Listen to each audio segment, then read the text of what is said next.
Hey teacher friends, welcome back. I am Nina Rodriguez and this is my channel Misfit to Teach, where I talk about all things teaching and how to stay mentally, physically, and emotionally fit to teach. So if I have not met you already, please hit the subscribe button and the notification bell so that you and I can come together every week. Excuse me because now we're starting to get into the time of year where the weather is changing. We're going into flu season. I'm not sick, but my throat, my voice starts to take a little bit of a beating. So everything is fine health-wise, but I am just a little bit hoarse. This was a tougher week in school because we're getting around to the holiday season. Again, the weather's starting to change, and all of that shiny newness of the school year is over. You have seen by now the full depth and breadth of your students' personalities. You have seen your colleagues struggle. You may be going through your own struggles. I'm going through my own in-class challenges, outside of class challenges. So the year has completely burst open in a big way. And all of I think the mystery is now gone as we move into these first beginning months of a school year. And as that happens, a little bit of our teacher personality starts to come out as well, right? We are not just completely patient, completely forgiving, and super uppity and happy and excited to see our students. Quite frankly, some days they just really infuriate us or put us to the edge. So I wanted to make this video for this week talking about being hard on your students and what that should mean, in my opinion. I think growing up, everybody had two kinds of teachers in their life. And I think if you kind of think about it for just a moment, you can immediately identify these two teachers in your experience. There was the one teacher that you look back on, and that person made such a difference to you. They impacted you in a profound way. They informed a lot of the decisions that you made as you entered your young adult life. Their memory or your experience with them may be informing some of the decisions that you're making now as a functional adult. Then there's the other teacher that was sort of a detractor for you. This individual you were sort of repulsed by. What is that? I just hear something.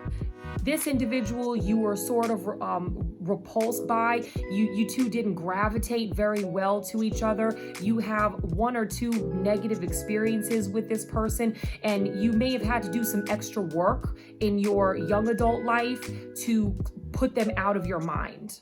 And what that means as a teacher is that there is a balance, especially as the school year starts to get tough, of being hard on your students and being overbearing to your students, right? There is a balance that we have to strike. And we always have to remember to come back to this, where you are there to be a teacher and not a tyrant.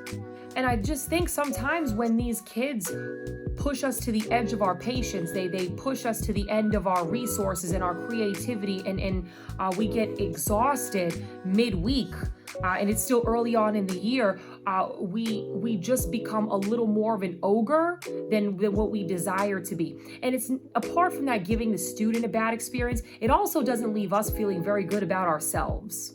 So I've said this in a previous video when I wanted to talk about some essential classroom management strategies. One of the most important things that you can do for your well-being, it's because sometimes teaching it's not just about the student's experience, it's also about you providing a service, and an important service through your career that leaves you feeling fulfilled. And one of the things that you have to do is to come from a place of calm no matter what's going on around you. If your students are unraveling on you, you have got to share your peace with them. You have got to come from a place of almost monotone, unshakable calm. And I don't want you to feel like they're pushing you to a point where you are just ready to flip out and give up.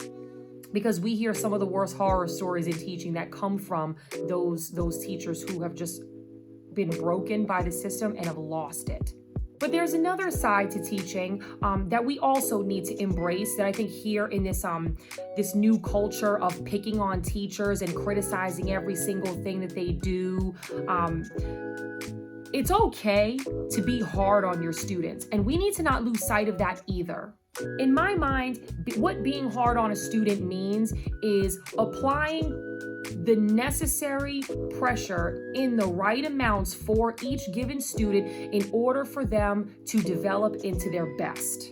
For me, being hard on my students means that I'm driving them away from their comfort zone into a place where they can grow as individuals and they can start to mature in ways that they are not at right now. And I think this has become really unpopular because there's this rising culture that says you are fine exactly as you are right now, and there's no need for you to be different for anybody else, and the only one you have to ultimately answer to is yourself. And I think that attitude towards life is a little bit problematic, because unless you or your students are preparing to go isolate somewhere and spend the rest of their lives on an island where they won't affect anybody and nobody will affect them, human beings are communal people, and we're always going to need and interdepend on each other. And so being hard on your students has to mean that you as the teacher are driving them to be their best, even when they don't feel like it, or if they're actively pushing against your expectations. So a few things to keep in mind as we are remembering day to day to be hard on our students while remembering to be a positive influence and an optimistic light in their life. For one, we want to make sure that our expectations are very, very consistent. Don't spring anything new on these kids day to day in terms of like your classroom culture and the vibe that you're putting out. Give them the same brand of you that you would want others to see in you. That doesn't mean that you have to be this happy-go-lucky, super optimistic kind of annoying person, but it does mean that your kids should expect certain things from your personality day to day. A smile, right? A word of encouragement. They should also expect you to redirect them when necessary, and that you are going to come from a place of calm if they've done something wrong. The next thing to keep in mind, keep your classwork rigorous while not being over the top frustrating for them to where they feel like they can't achieve, or that no matter their best efforts, they're never going to excel at whatever assignment or whatever task you're putting in front of them. The kids should leave your assignments, your tasks, your classroom feeling challenged, but not exhausted and brain fried. They should feel like the work they've put in is worth something, and that it's going to equate to something much bigger at the end of the year than how they came in at the beginning of the year. But they should not feel exhausted, beaten down, and drained. And then finally, you in that school building are their greatest advocate, and it is quite possible that you're the strongest advocate they have in their lives. So words of encouragement, while also being that determined presence in their life, that ever-present rock who's going to push them, they need to sense that from you. You are there to be a force that gently pulls them forward. So make them feel that from you. You are not there to make them feel defeated, to make them feel like they can't excel in your content area, or to feel like that ultimately you are their enemy.